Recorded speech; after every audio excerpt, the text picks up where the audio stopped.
Greetings, ladies and gentlemen. It is your favorite dark sorcerer here, and today I want to talk to you a little bit about rituals and Dybbuk boxes.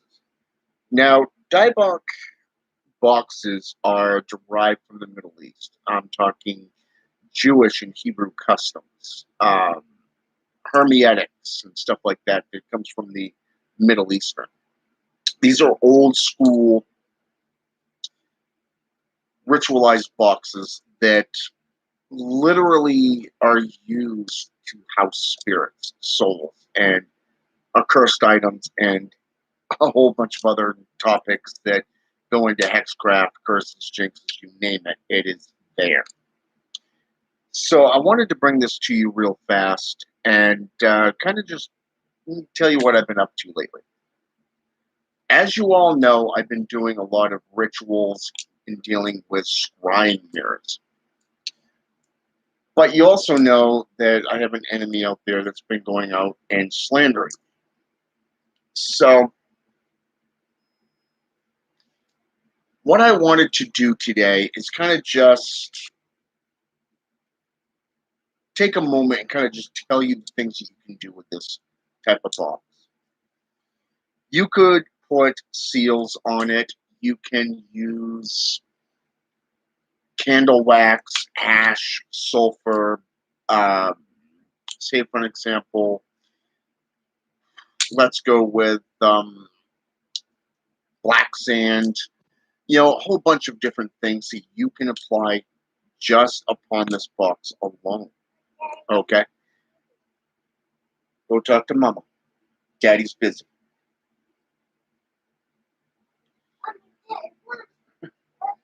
We're going to be going out shortly, buddy. Go back into the bedroom, please, with Mama. Thank you, buddy. So, anyways, and I do apologize. My son and my better half's home too. So anyways, where was it? Oh, right. So, a lot of things could be implemented here within this particular case. Let's say, for an example, you've done a cursing jar, or you've put together, some kind of voodoo doll. Okay. There's a lot of different ways to make a voodoo doll. There's clay, there's paper, there's husks from from corn. There's just a number of different ways that you can literally make one of these things. Okay? And all you need is something to link that voodoo doll to your target.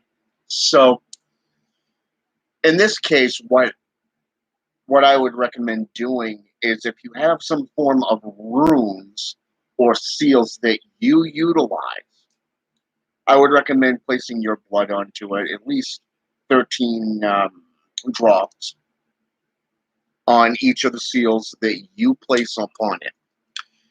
This links you to that accursed item, but at the same time, you're sealing your target or your enemy's fate. This is considered baneful sorcery. Okay?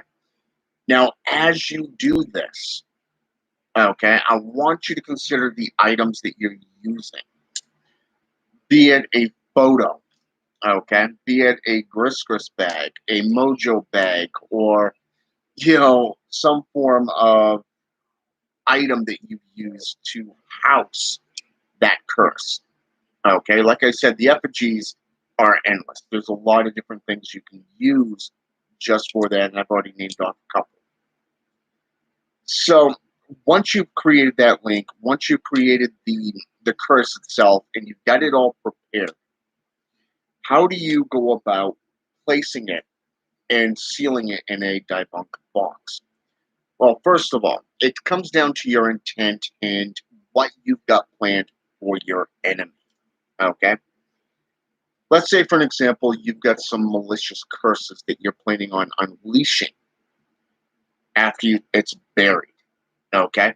And trust me when I tell you this, you always want to bury one of these boxes. Okay?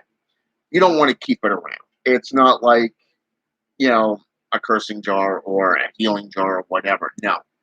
This is something that is baneful. You want to bury it.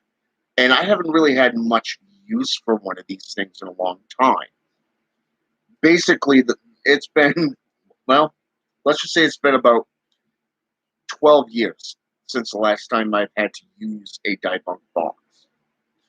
So I've had to dust off my grimoires and my journals and literally get into how to create one of these.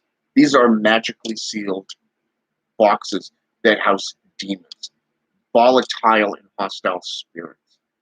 When you look at agents of death, for an example, you look at reavers, vampiric beings, lycanthropes, ghouls, revenants, the banshees. Let's go with zombies, even.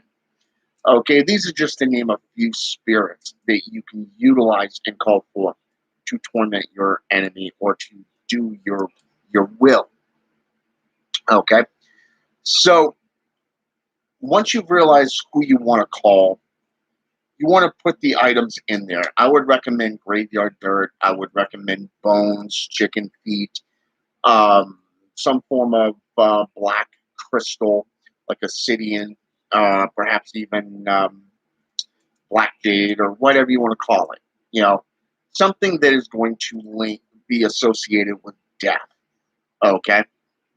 And once you've got all of this in and it's full, whatever powders or elements that you've used to form the circle or the triangle of evocation or whatever method that you use, I would recommend sweeping all that up and placing it in the Dybbuk box.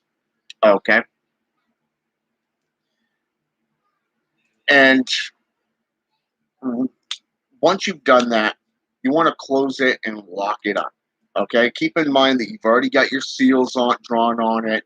You've already called the necessary spirits. Then all you have to do is seal it. Okay, I'm talking full on sealing through candle wax. Okay, this is old school methods here. Candle wax seals it just like it would with a canning jar.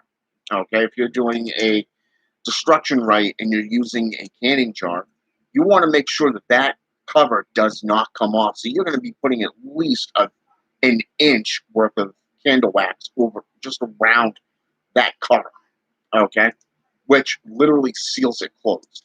In this case, it's running right over it. It's dripping right down. If you've ever watched, say for an example, a great source for you to actually have a idea of what one of these boxes can do if it's in the wrong hands. Let's say for an example, if somebody that doesn't know what they're doing gets a hold of one of these things, they buy it from say the dark web, or they end up coming across a buried Dybbuk box, that's in a cemetery or out in the woods or wherever, and they're doing a treasure hunt or whatever, and they come across one of these items. They don't know what they're doing. They're going to get their ass in a serious heap of trouble, okay? Because this is considered an accursed item. It's a dark totem, basically. So in that case, you really want to get in touch with somebody that knows how to handle this stuff so that you don't get one of these things on you, okay? Especially the essence of death. So, as I'm saying, so when we get into the effigies and we got this whole thing, the wax is running down it, it's being sealed, you're cursing it, you're leaving it, when you're not burning candles over it, you've got it, wrapped in black silk, maybe black satin, sitting on your altar or inside the circle of evocation, circle of empowerment even. And so when it's not in use, you can just put it there until you're finished charging it. Okay? But once you've sealed it and you've charged this, it is best to go and be buried immediately. Okay? This is not something you want to sit for, say, a week. No. Once you've done this thing and you've completed it, bury the fucking thing. And don't look back. Don't go back to it. Okay?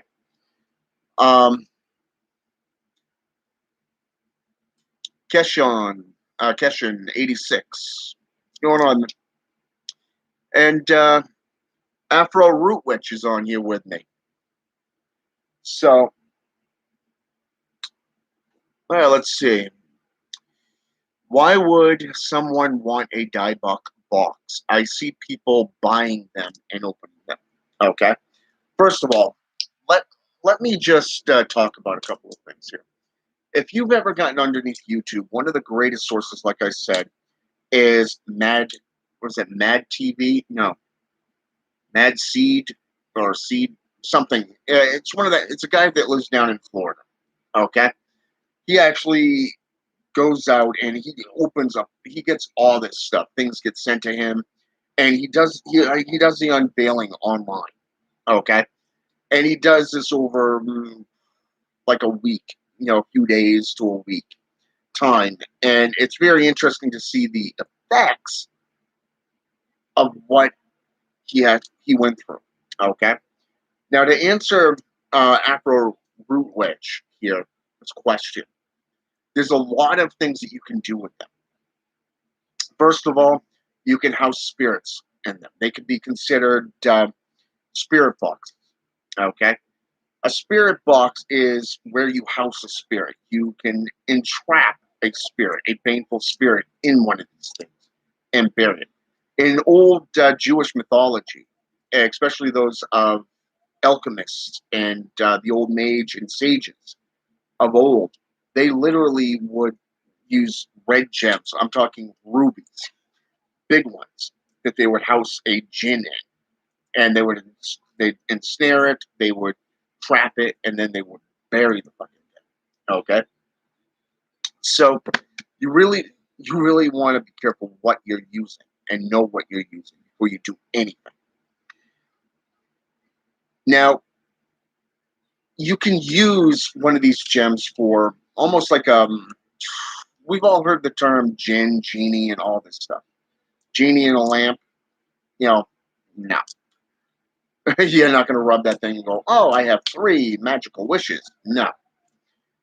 When you trap, the purpose of a Dybbuk box is to ensnare something.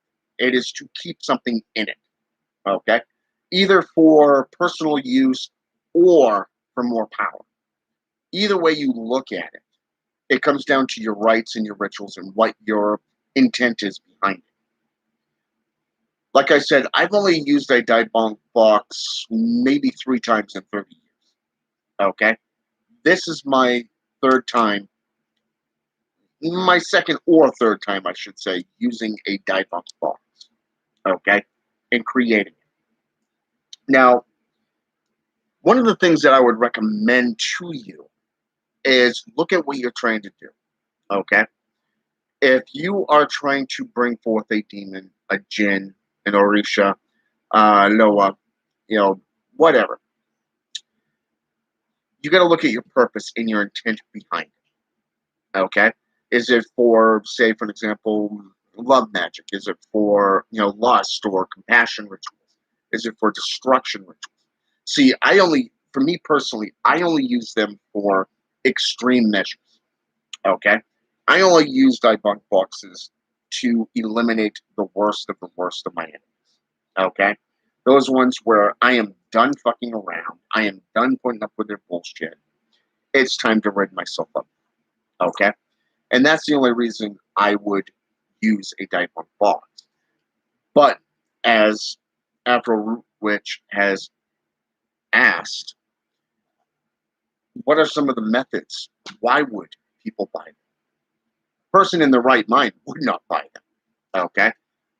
An average person that goes out and buys one of these chests or these boxes would use them for housing things. Witches, warlocks, they would use them for housing their magical items in, keeping them out of the painful lights. Okay, things that they don't want in the light of the day. It's a great thing for protection, but it's also something that you can use for transportation. Okay, let's say, for example, you're moving from one house to another or an apartment to another apartment. Maybe you're traveling, from country to country and you want to bring these items with you. Either way, a Dybbuk box is something that's used that's very good for this. It latches, It keeps people, think the light out of it, like say the daylight, the false lights, like something like a lamp. Because what you really want to use when doing these is candlelight, black candles, red candles.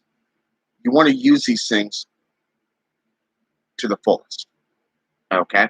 If you're using brimstone powder, you're using graveyard dirt, you're using, say for an example, black sand, maybe utilizing, let's say for an example, some form of acids, some form of chemicals that you can get at just about any store to curse an enemy or to create a dead space or whatever. Either way, it doesn't matter. It comes down to your intent and what you're utilizing it for. Okay. And I just noticed Men Like Gods is on here. Welcome back to the channel, my friend. So I wanted to get under here real fast and kind of just talk about this. Like I said, so in this case, this is just about my third time. If I remember correctly, yeah, it's been about 3 times because I'm going down through everybody. There's only been 2 times I've used it before. One was down in Texas, one was in VB, Indiana, and the other one is the one I'm making right now. Okay, so yeah, this is my third time doing a Dybbuk box. Can't believe it's been that many already. So, anyways, placing seals on them, you want to protect, the box itself, especially if it's in the ground. You want to make sure that it's linked to the effigy that you're using, and you really want to use them for the baneful sorceries or whatever you're using for your target, your victim, or your client. Okay. Now, personally, every time I've seen a Dybbuk box, they've always been associated with a cursed item. This is what I've always translated a Dybbuk box for. It is a house of a baneful spirit, one that is hostile to human nature, to humanity. Okay, this is where you literally call them forth to do your bidding, and in this case, linking it to a curse. Okay, this is something I don't do it very often, but like I said, when the need arises, it's got to be done. So I want to thank Keshin for being on here, Afro Root Witch. I want to thank you for being on here. Men Like Gods, good having you on the channel again. And until next time, I'm out. I got to go feed the family. So have a good one.